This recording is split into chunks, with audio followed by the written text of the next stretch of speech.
beep beep. Welcome to the Court of the EDI Jester. Continuing this look at the issue of child transition with an article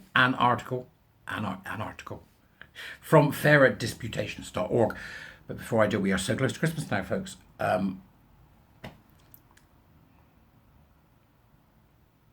It's not been a bad year, has it? Just take a moment. Not been a bad year. We're doing all right. Look at where we were last year. Now look at where we are this year. Just take that for a moment. It's not been a bad year, all right? So please do join as a Jesterite. Subscribe to my Substack. Send me a super thanks. There's lots you can do now, but most of all, become a warrior teacher. We're starting in January. Treat yourself to a January New Year's resolution. Come and be a warrior teacher. So let's have a look and see what we've got here. And this is by Donovan Cleckley. It's from December the 15th, but it seems to be a natural progression from the other stuff that I've been talking to you about for the last couple of days. And this is to look at why gender-affirming care is the new conversion therapy. And I'm attaching it to this concept of the child, the trans child, because it applies to them probably more than anyone else currently. Great quote from Francis Power Cobb to start this excellent article from Donovan. And I quote, "To be robbed by the policeman or to have our premises burnt down by the watchman is a small vexation compared to being kept ill by the man we pay to make us well." I thought that was rather good. That's rather a good way to start this article. Sex Matters, again, Maya and Helen, the team over there, recently launched a new campaign calling for a ban on modern conversion therapy. In the past, the term conversion therapy has been used to refer to talk therapy, often influenced by Christian beliefs, that attempts to redirect same-sex attraction towards opposite sex. That's correct, but it's a bit of an understatement. They used to tie electrodes to us and make us vomit at pictures of naked men. That's what they used to do, tie us to chairs. This new form of conversion therapy, however, involves the medicalization of children, many of whom are autistic, and none of whom have fully developed brains or bodies or the ability to consent. On a massive scale, medical professionals subject these children to dangerous and unproven hormone and surgical interventions. If Sex Matters, Tavistock whistleblower, and journalist Hannah Barnes are right, all too often these invasive treatments are motivated by the desire to escape homosexuality. Trans advocacy groups, many of which originally focused on lesbian and gay rights, frame healthcare for transgender people as settled science, describing it as critical life-saving care. Trans kids are kids, drones the ACLU. For those in the UK, that's the American Civil Liberties Union. Trans kids are kids, drones the ACLU. They deserve the same chance to grow up, thrive and live as their authentic selves, just like any other kid. How you can be your authentic self by cutting bits off yourself, stopping yourself from becoming a normal adult and grabbing hold of an absolutely loony religious belief system is beyond me, but there you go. This trope, the article continues, suggests that children denied gender-affirming care would die by suicide. Unsurprisingly, the ACLU misses yet another irony. Puberty blockers as part of a gender-affirming care forcibly prevent children from growing up. Parental suppression by gonadotropin-released hormone, GnRH, gonadotropin-releasing hormone agonist, that's what it's called, agonist treatment, has recognizable impacts on brain development. It affects individuals' cognition and behavior in ways that are not fully understood, and it irreversibly stunts physical, psychological, and sexual development. Children simply cannot understand or consent to the devastating impact of the lifelong sexual dysfunction and sterilization that so many adults seem strangely willing to inflict upon themselves. That's because there's a cult. Look at your history. Look about we the warrior teachers cover cults. So you look back. Year 2 we do it. Look back through history, you'll find them. Same cult. It's just resurfaced. Indeed, children deserve to grow up.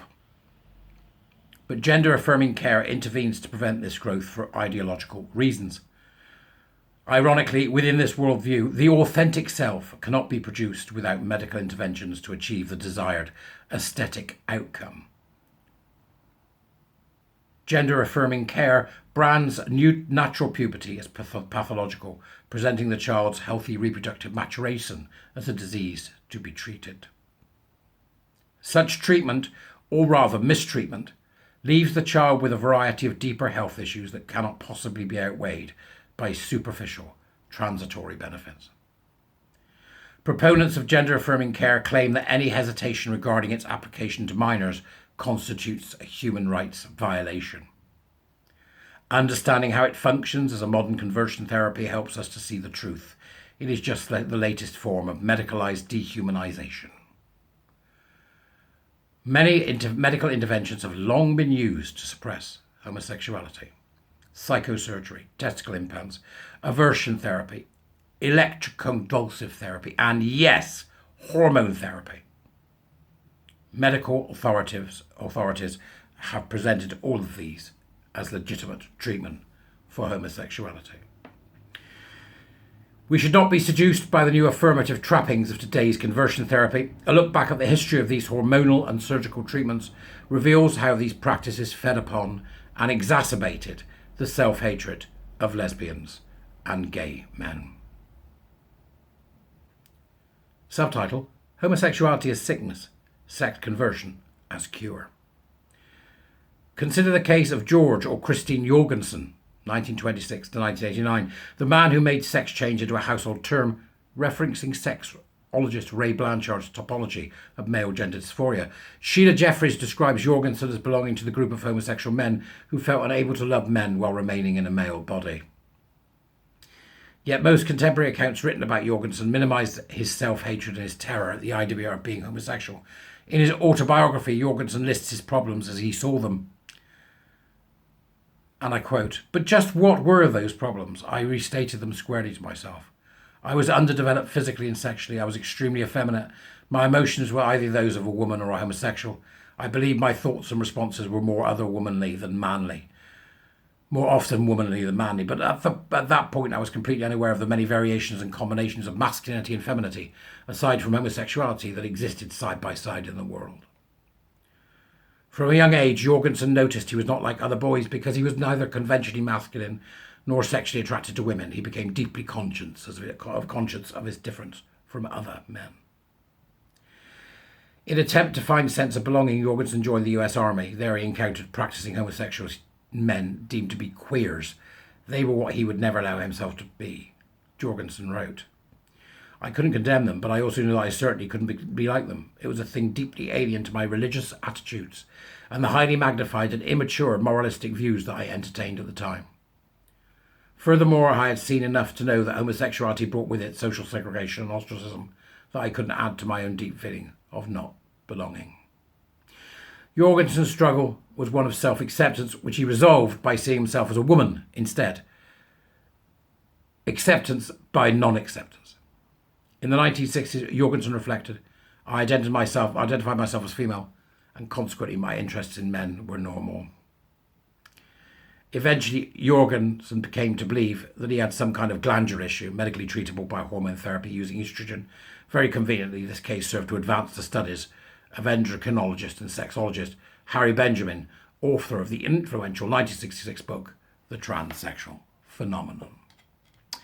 This is a fascinating piece with great historical insights into it that I do urge you to go and read, because boy oh boy does it go on beyond what I've just simply read to you. But I think it's a nice bookend. I think it brings a bookend to the past videos that I've done for you. I think there's now 4. I think this is part 4, which have shown that we've got a problem, a major problem. It is my belief that the Dutch model with the boys that were all gay was because they were all gay. That's why they did it.